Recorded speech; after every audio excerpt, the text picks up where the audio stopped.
Assalamualaikum warahmatullahi wabarakatuh. Waalaikumsalam warahmatullahi wabarakatuh. Alhamdulillah, wassalatu wassalamu ala sayyidina Rasulillah, sayyidina wa maulana Muhammad ibn Abdullah wa ala alihi wa sahbihi wa mawalah. La hawla wa la quwwata illa billah, amma ba'du. Saudara-saudara kaum muslimin rahimakumullah, jelasnya Islam menganjurkan kita untuk mengingat mati guna maksud-maksud yang positif, supaya orang lalu sadar hidup ini cuma sebentar. Maka mumpung hidup, nah ini mumpung, tapi mumpung yang baik. Mumpung hidup, maka hidup yang singkat ini harus saya pergunakan dengan sebaik-baiknya, melakukan kebajikan yang sebanyak-banyaknya, menjauhkan rasa malas, menunggu keajaiban yang datang dari langit, berleha-leha, bermain-main, sementara maut kalau dia datang tidak pernah main-main. Pantas kalau seorang penyair bernama Syauqi memesankan, tazawwad bittaqwa fa innaka la tadri idza hanna al-lailu hal ta'ishu ila al-fajri, kam min sahihin mata min ghairi illatin wa kam min alilin 'asha hinan min ad-dahri. Persiapkan dirimu dengan takwa, sebab kamu tidak tahu apabila malam datang kamu masih bisa hidup apa enggak besok pagi. Apa ada jaminan saudara yang kumpul di depan saya malam ini besok masih bisa hidup? Tidak. Ada jaminan? Tidak ada sama sekali. Kam min sahihin mata min ghairi illatin. Berapa banyak orang sehat mati nggak pakai sakit lagi. Sebabnya kadang-kadang ringan saja. Ada yang cuma jatuh di kamar mandi mati. Ada yang cuma ketiban pensil. Iya, kalau ketiban pensil 3 peti masa nggak mati.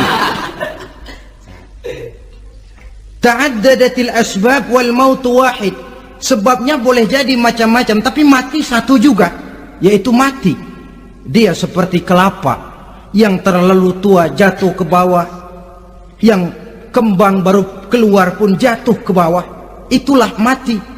Dia datang menjemput yang bayi, dia datang mengambil yang anak-anak, dia datang juga kepada yang remaja, kepada yang dewasa, kepada yang tua sekalipun. Jangan yang remaja lalu berpikir, gua rasanya masih jauh banget mau mati. Ini sesuatu yang pasti yang kita tidak pernah diberitahu kapannya. Kalau dikasih tahu kapannya kan kita bisa, umpama malaikat maut datang ke rumah saya, saudara Zainuddin kau mati 80 tahun lagi. Oh, saya kan berhitung, masih lama, poya-poya aja dulu Tapi ini tidak pernah diberitahu kepada kita. Lantaran tidak diberitahu itulah kita perlu bersiap-siap dengan selalu mengingat-ingat mati yang mendorong kita untuk berbuat positif. Satu contoh peringatan mati yang mendatangkan positif pada peristiwa ketika turun perintah hijrah. Ketika di Mekah sudah terpepet turun perintah hijrah. Ini sahabat yang berangkat hijrah, jangan dikira semua bulat hati. Ada yang mikir, kalau saya hijrah berangkat dari Mekah ke Madinah, nanti di tengah jalan dicegat oleh kafir Quraisy lalu dibunuh, mati saya. Takut mati. Allah peringatkan, kullu nafsin za'iqatul maut. Kamu disuruh hijrah saja takut mati, padahal kamu tahu semua yang hidup bakalan mati. Diam saja di Mekah mati, hijrah ke Madinah pun akan mati. Mendengar ayat ini, Sayyidina Umar bin Khattab seperti dibakar semangatnya. Kalau sebagian sahabat hijrah sembunyi-sembunyi, beliau mau hijrah itu malah bajingan Quraisy dikumpulkan dekat Ka'bah. Pidato, ya ma'syara Quraisy, dedengkot Quraisy, dengerin, besok pagi yang namanya Umar bin Khattab mau hijrah dari Mekah ke Madinah. Siapa yang kepengen kepalanya berpisah dengan badannya, persilahkan cegat Umar di jalanan. Besok dengan tenang dia berangkat hijrah, gak ada yang berani nyegat. Tuh Quraisy juga barangkali mikir, gue ngapain nyegat penyakit. Begitu ingat mati, timbul semangat juang, timbul semangat berbuat. Ini ingat mati yang positif, bukan yang melemahkan semangat. Dah jangan kerja rajin-rajin dah, lu bakalan mati. Ini ingat mati yang salah pasang. Ingat mati seharusnya mendorong manusia untuk berbuat lebih tekun. Allah memberikan peringatan, qul innal mauta alladhi tafirruna minhu fa innahu mulaqikum. Katakan, maut yang kamu akan melarikan diri daripadanya, yang kamu takuti benar dia pasti akan datang menjemput kamu. Saudara-saudara hadirin yang saya hormati, datangnya memang tidak kita harapkan yang namanya maut, tapi sekali dia datang tidak ada pintu tempat kita lari. Dia memang tidak pernah kita undang, tapi sekali dia datang mengetok pintu, kekuatan apa yang bisa menolak? Dia sebuah tanda seru dalam kehidupan. Apa yang menyebabkan orang takut mati? Pertama barangkali karena dia tidak tahu bagaimana kehidupan sesudah mati. Alam kubur gelap, alam akhirat gelap, sehingga dia bingung. Lantaran bingung lalu jadi takut. Yang kedua boleh jadi oleh bayangan-bayangan dosa yang pernah dia kerjakan di dunia ini. Kerjanya cuma menumpuk dosa. Dia gembira, bahagia, tertawa di atas tumpukan dosanya, merasa segan berpisah dengan seluruh kehidupan ini, sehingga boleh jadi maut adalah sesuatu yang ditakutkannya benar dalam kehidupan. Tapi bagaimanapun takutnya, tidak ada tempat lari dari dia. Dalam ayat lain Allah jelaskan, ainama takunu yudrikumul mautu walau kuntum fi burujim musayyadah. Di mana saja kamu berada, dalam benteng yang paling tangguh sekalipun, maut pasti akan datang menjemput kamu.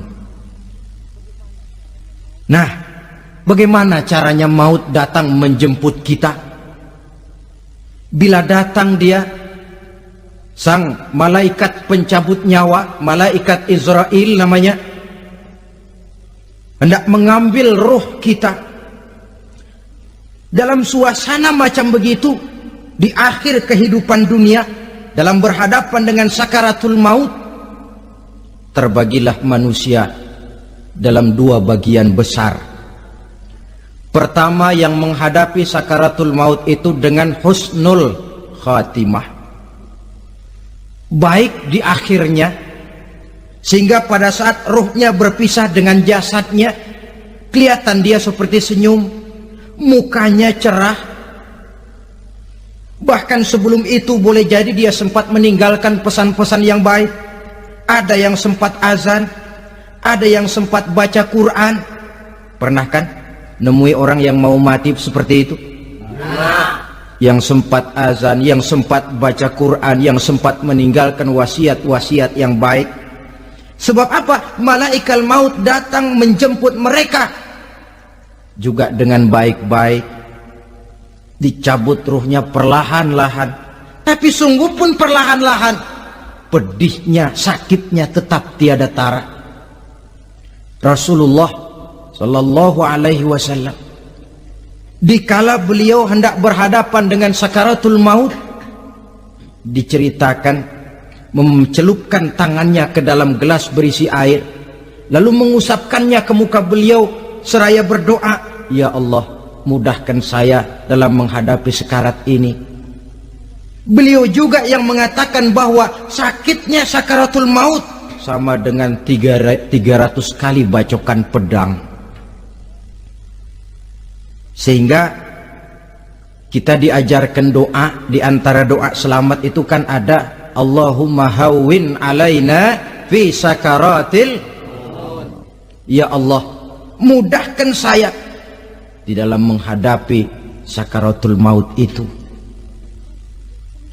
Ketika ruh ini keluar dari jasad, mata masih mengikuti ruh itu.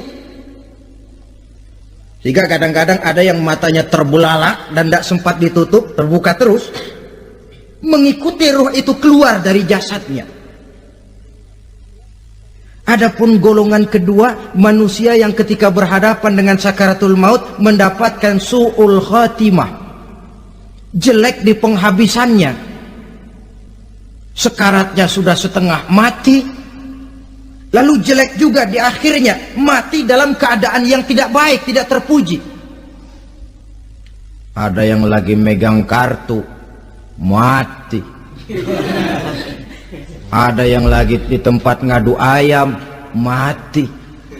Ada yang lagi di tempat pelacuran, mati. Ada yang lagi megang botol minuman keras, mati.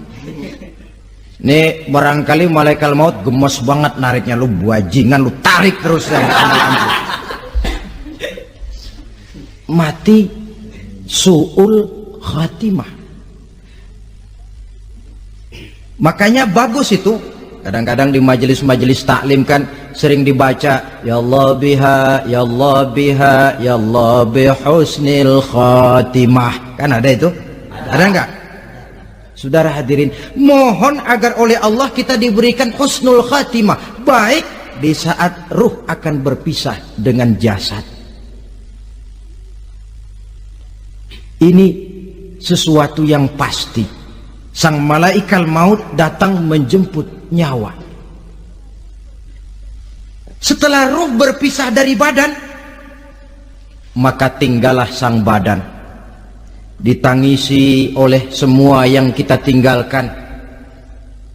Sehingga kepada putrinya Fatimah, ketika malaikat maut datang hendak menjemput baginda Nabi, beliau berkata kepada anaknya, Fatimah, kamu tahu siapa yang datang? Saya tidak tahu Bapak. Yang datang hadimul lazat, itu dia yang menghancurkan seluruh kesenangan dunia, wa qati'us syahwat, yang memisahkan kita dengan seluruh yang kita cintai.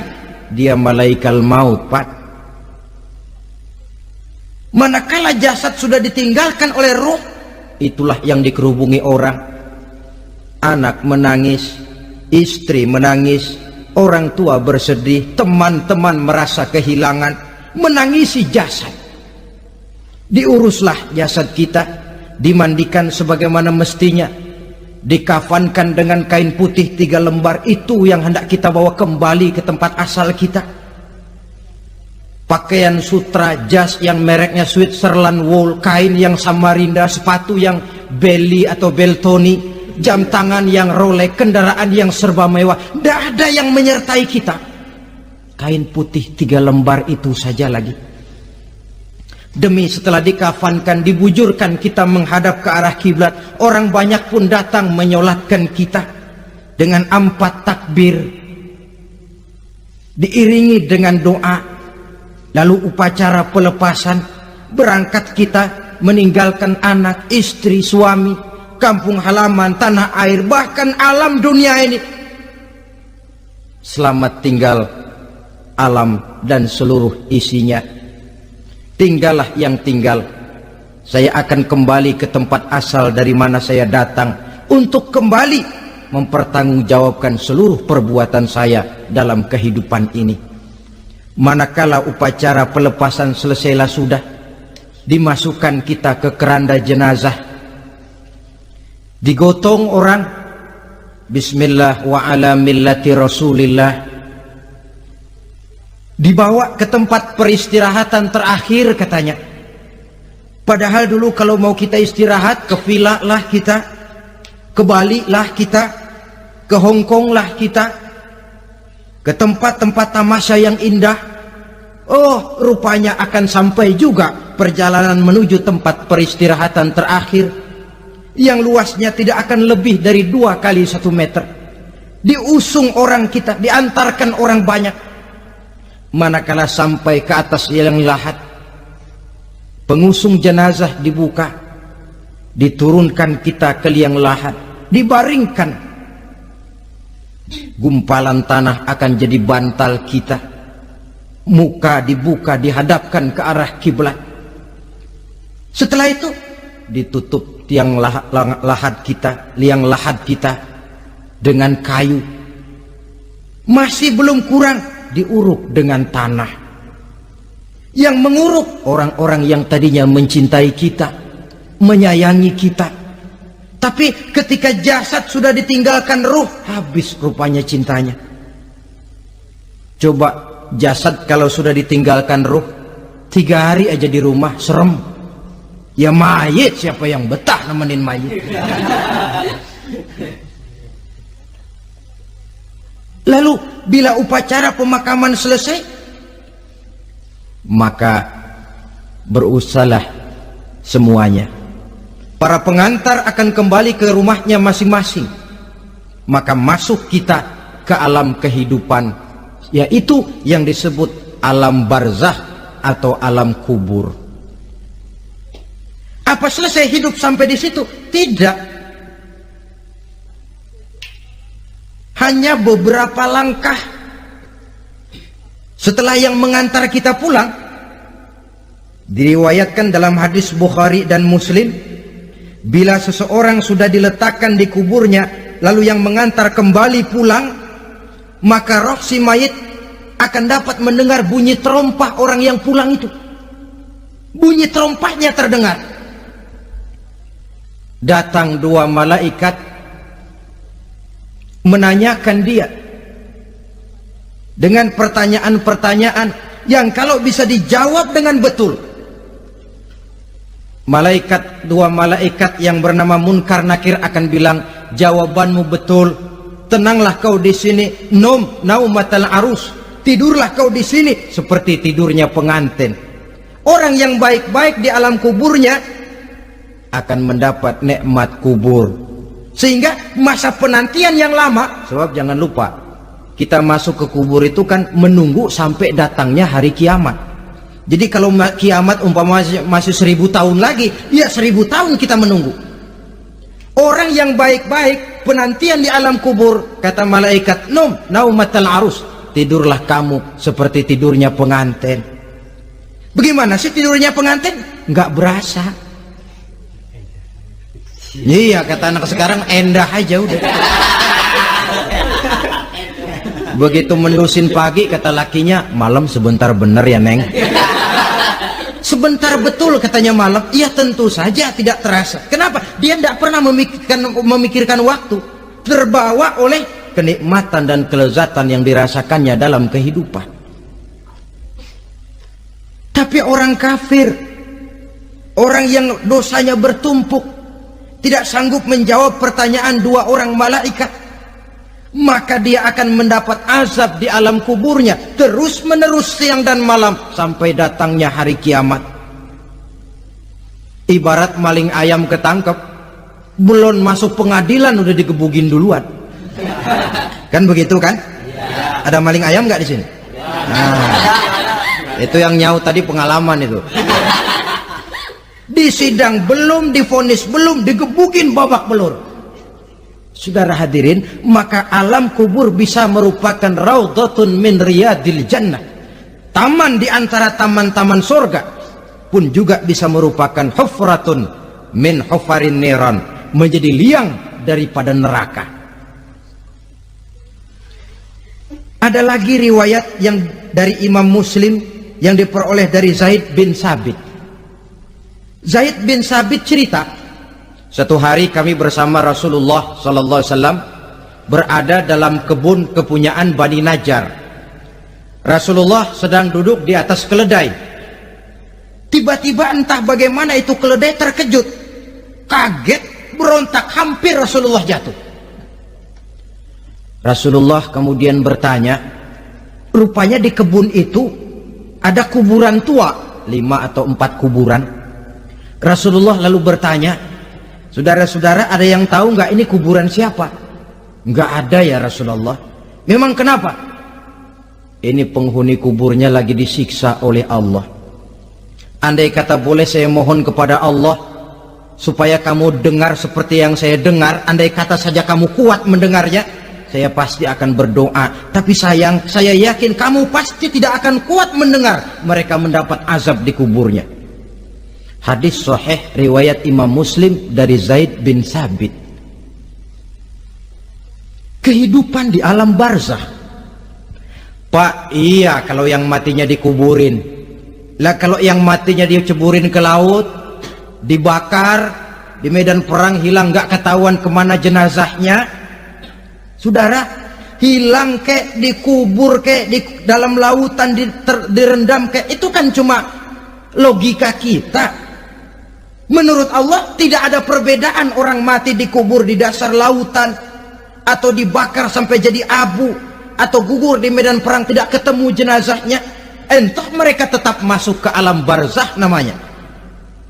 Jasad boleh hancur, tapi roh sebagai sumber kehidupan, pusat kesadaran dan pengertian, dia tetap ada, mengalami kebahagiaan dan kegembiraan atau mengalami kepedihan dan penderitaan, bergantung kepada amalan yang kita lakukan dalam kehidupan di dunia ini.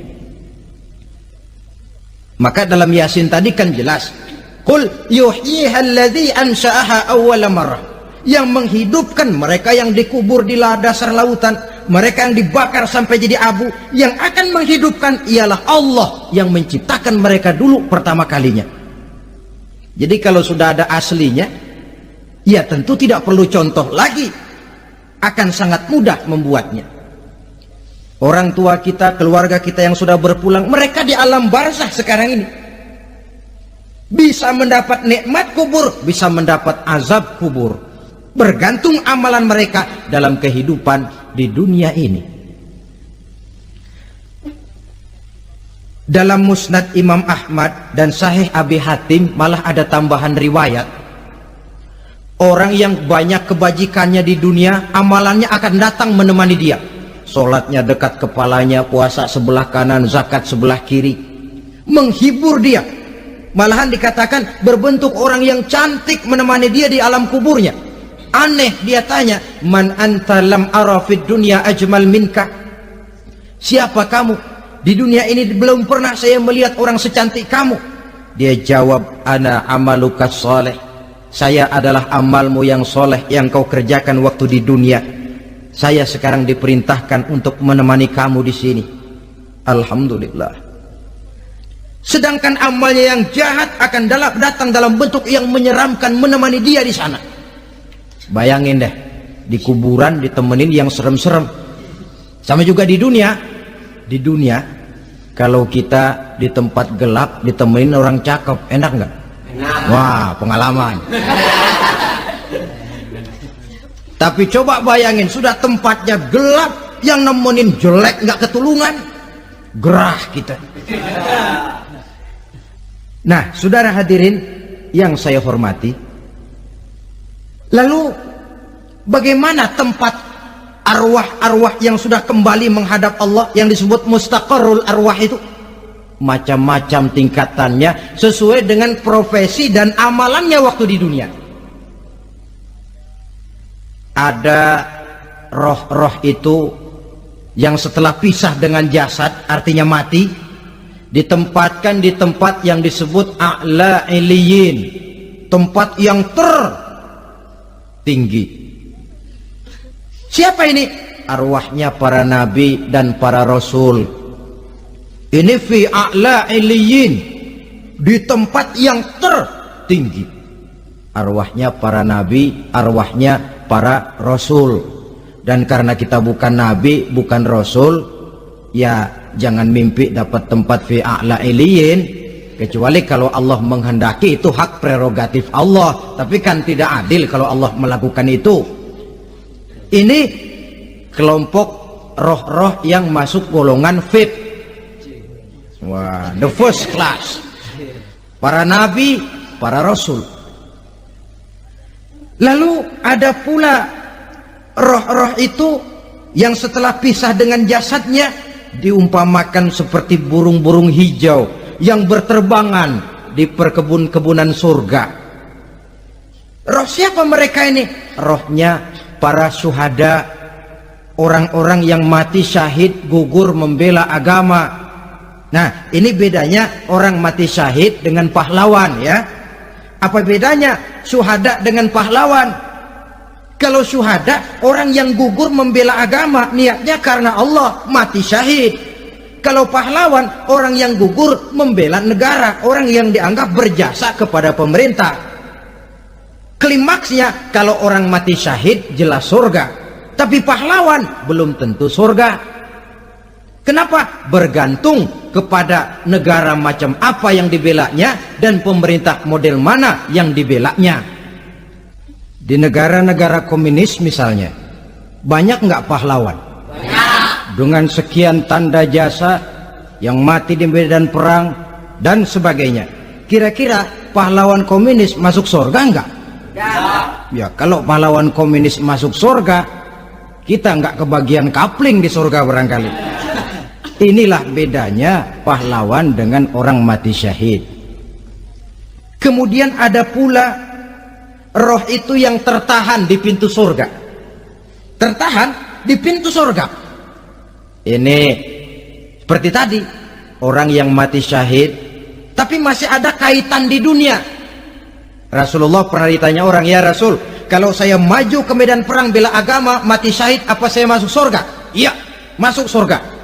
Kecuali kata Nabi, kalau masih punya utang. Nah, tertahan di pintu surga.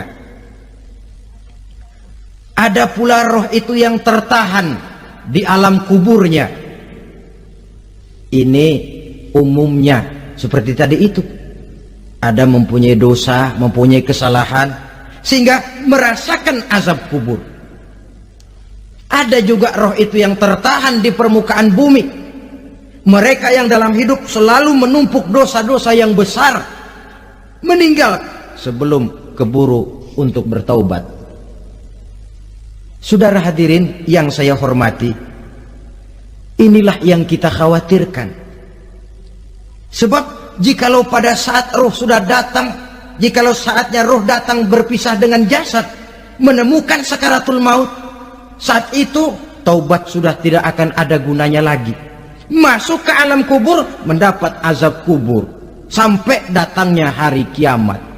Berapa lama di alam kubur ini? Menunggulah kita sampai datang saatnya kiamat. Nah, saudara-saudara, apa tanda-tanda hari kiamat? Kapan dia akan datang? Bagaimana hal ihwal manusia pada saat terjadi kiamat? Bagaimana alam ini? Bagaimana perhitungan di padang mahsyar? Insya Allah akan saya ungkapkan pada bagian kedua dari ceramah ini. Insya Allah kita akan lanjutkan pembicaraan ini sampai kepada terminal paling akhir, surga dan neraka. Inilah saja pertemuan kita pada kesempatan kali ini. Terima kasih banyak atas segala perhatian. Mohon maaf atas segala kekurangan. Wabillahi taufiq wal hidayah. Wassalamualaikum warahmatullahi wabarakatuh.